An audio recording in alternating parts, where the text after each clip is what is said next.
When the distress signal finally broke through the static haze of deep space, it was nothing but a fragmented whisper, an automated beacon from a doomed outpost on the edge of the Gent-R expanse. For weeks, the plea had ricocheted through empty void, unanswered until it reached the unlikeliest of ears, humanity's. The outpost, Ceta-9, was a mining and research station operated by the Zolorians, a species known for their delicate physiology and even more delicate pride. The attack had come without warning. Biomechanical marauders known as the Kirax had descended like locusts, tearing through shields and hull plating alike. By the time the first rescue ships were dispatched from the Zolorian core worlds, the station was already a tomb. Yet, the message continued. A looped recording. Please, any ship, any crew, we require immediate assistance. Non-combatants aboard. Coordinates attached.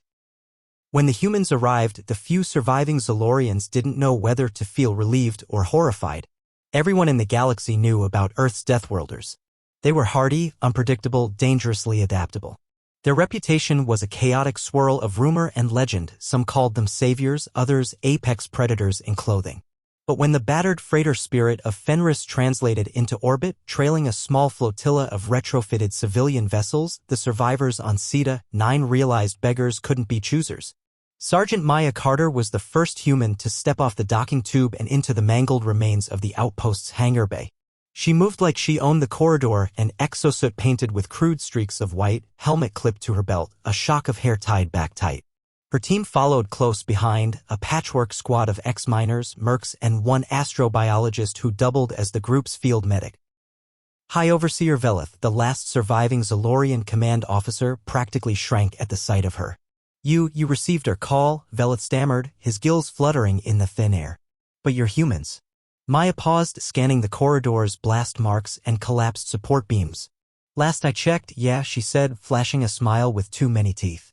"Congratulations, Overseer. Your rescue's here. But the Kirax, they're still here," Maya finished for him. "That's why you called for help, right?" Velith's golden eyes darted nervously toward the bulkhead doors. The Kirax raiding party had left an occupation force behind to strip the station of anything valuable and to wipe out anyone stubborn enough to hide. "Their warsuits are impervious," Velith whispered. "Our weapons couldn't scratch them." Maya's grin only widened. "Good thing we didn't bring your weapons." The humans spread out, mapping the station with handheld scanners and quick gestures. They moved like a pack of wolves, alert, eager.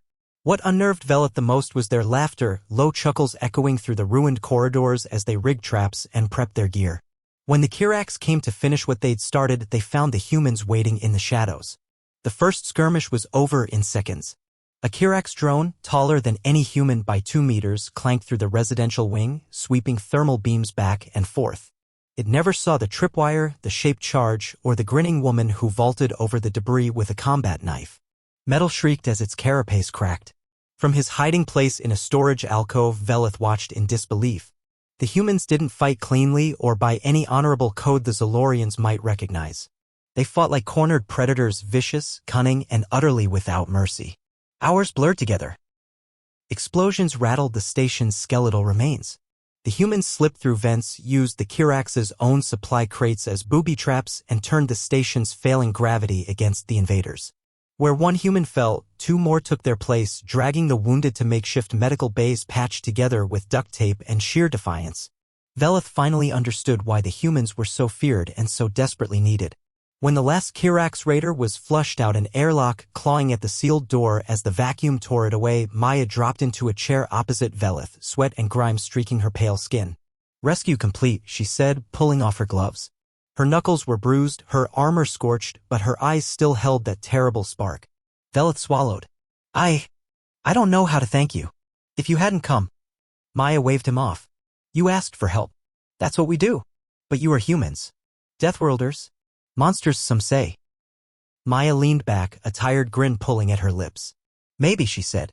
"But when the monsters are on your side, well, that's when you can sleep a little easier." As the Spirit of Fenris prepped to leave the wreckage behind, the galaxy took note. For in the darkest reaches, when the helpless called out for aid, there was only one answer more terrifying than the threat they faced. Humanity was coming, and they were the most dangerous beings you could ever hope to have on your side.